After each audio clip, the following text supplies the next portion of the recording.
What's going on, everybody? This is ODC, that's me, and I'm back with another action figure review. This is my review of the Funko the Rocketeer Legacy Collection. This is Cliff Secord in the movie. He's known as Cliff Secord. Stumbling over my words there. Is actually played by Bill Campbell. And I think he looks really good, actually. Funko actually just started doing this 6-inch figures a couple years ago, and I gotta say that they've progressed, but there's still some problems with some of their figures. A little bit of inconsistency with QC. They are on the cheaper side. Cheaply, they do have cheap parts, I should say. I shouldn't say cheaply. They do have cheap parts, like the, as I'm doing the splits with him right here, he does have this clear plastic peg, T-joint right here, peg joint, or I should say. He also has a clear peg joint right there, and I'm pretty sure he probably has clear pegs going across here to connect the shoulders. So, I mean, I'm not the biggest fan of that, and hopefully down the line, maybe, since these figures are $20, and, $20 is pretty much the going rate for a 6-inch. Sorry, that was a burp. Sorry, I had to get it out. Couldn't help it. Pretty much the going rate for 6-inch figures right now. You would expect a little bit better QC when it comes to joints and connecting ball pegs. Clear plastic never works out well. DC Collectibles learned the hard way, especially with that, and hopefully down the line Funko will follow suit with DC Collectibles and get rid of this. I don't understand. I understand you're trying to cut costs and do this and that, and you have overhead and you have all this other stuff, but clear pegs should never be on a 6-inch figure. It's just too much weight for the figure, the body pieces. This is just my opinion, but it's also from what I know. Figures have broke on me right out of the packaging before, and I've actually have videos up showing that. So it's just a little thing I wanted to rant about in the beginning of this video. Sorry, I do know I have a tendency to rant about stuff, but it's all for the better. He does include an extra head of Cliff Secord, so got a little bit of the, as Olivia said yesterday, Automatica, she goes, he's got the derp face. Yeah, he definitely does have the derp face. He's he's derping it up right now, staring at the ceiling. Hey, what are you looking at? What are you looking at? I don't know, I'm a floating head. I don't even know how that. I don't even know his voice. But if you haven't seen the movie The Rocketeer, it's actually a pretty interesting movie, and you should definitely check it out. It's one of those, was it early 90s movies where it was really just trying to go a different direction with a lot of different things, and I just think the overall design of this looks really awesome. It looks very classic, very 1940s. As you can see, it's just a really just cool design, and it just seems like such a change of pace from what we're used to with normal superheroes. It's such a classic look for him. It looks really, really good. The helmet looks really cool. Just overall, enjoyed the movie. It was fun. It was a fun movie to watch.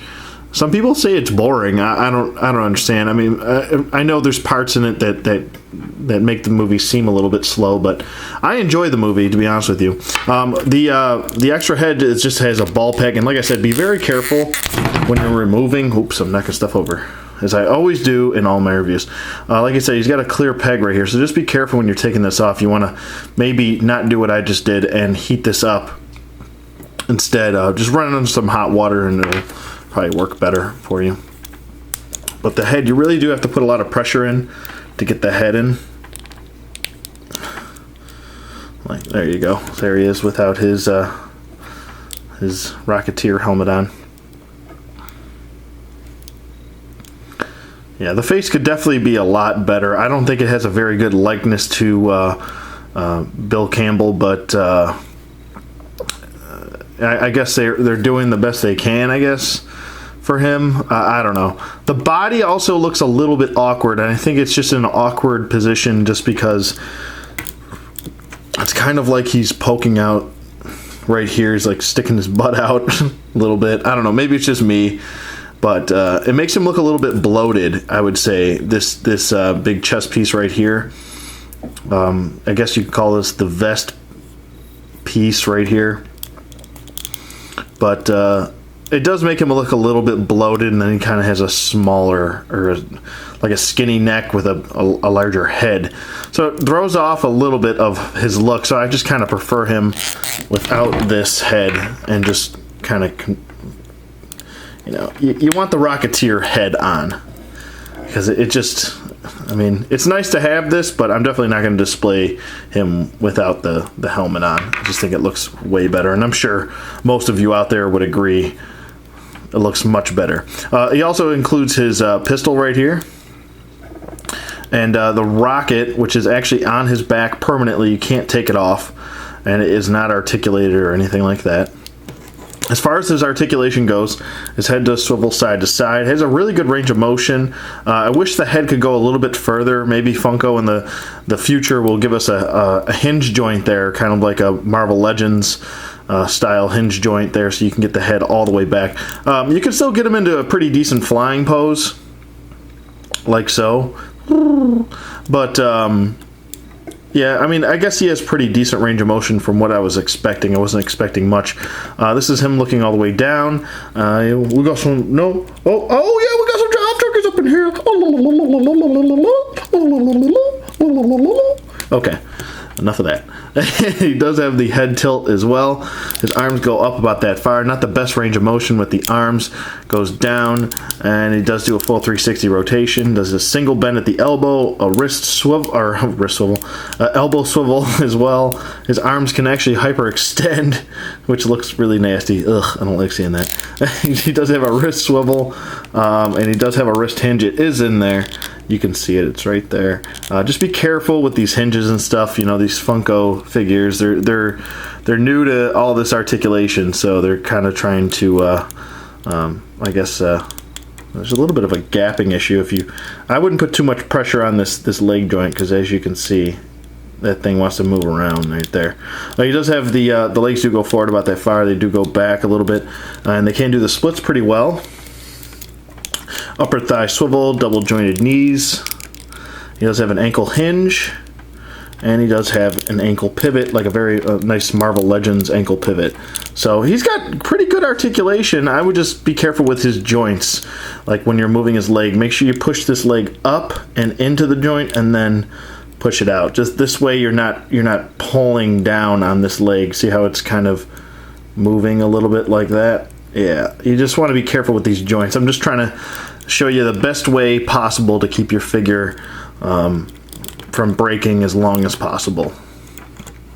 But overall, I think it looks really good. Really nice paint detail right here.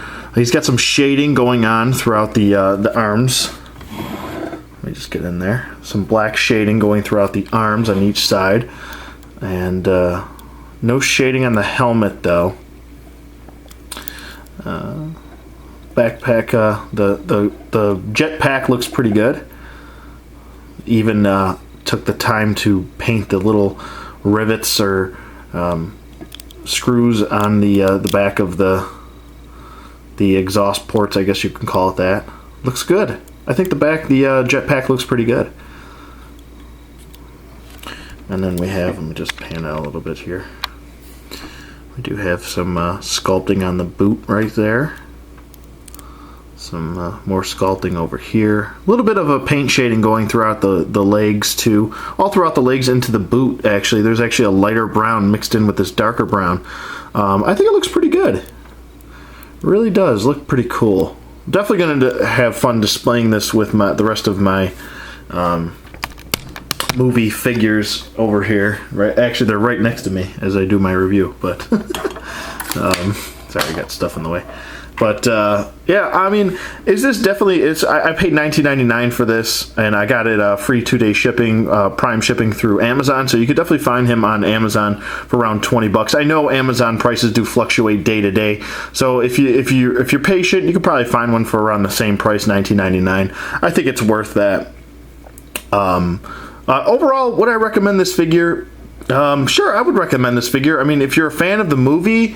I was a fan of the movie when I was a kid, and I thought it was pretty cool. It was a nice, different, like I said, change of pace through our regular superheroes, because there was always the Marvel, you know, and then there was DC, and then you have these other heroes that were just a nice little, like I said, change of pace. I'll just stick to that. But I think it looks really good. He does come with some pretty decent accessories, and like I said, the head could be much better, but you could probably fix these eyes and make it look a lot better. Or you could probably use this head for a Marvel Legends custom if you want to use it for like a SHIELD agent or something like that. You'd probably sit right on top of a Marvel Legend. Actually, I'll bring in a Marvel Legend just to do a couple size comparisons here with the Funko figures. Okay, and I'm back, and first thing we'll do Nova. So he's a little bit taller than Nova here. I do have Nova in this kind of wider stance. Whoa, he fell over. In this kind of wider stance here, but I guess he could be a little bit taller than Nova, and it could still work. And then lastly, I'll bring in Drax the Destroyer, and he towers over both of them. So I think he fits in scale with your Marvel Legends if you want to do like some sort of I don't know, they meet the Rocketeer or something like that, or you could have Captain America meet the Rocketeer. That'd be awesome. That could totally work. You could do that. Or if you want to have him fit in with your DC Universe Classics, you could also fit him in there. He's in scale with them as well. So any way you look at it, he's pretty good for scale-wise, and I think overall he's a pretty decent figure. Same thing goes for the Firefly figures. I really like those figures as well. So that's pretty much it for this review. Let me know what you guys think in the comments below. Thank you for watching as always, and I hope you guys enjoyed, and I'll see you guys on the flip side.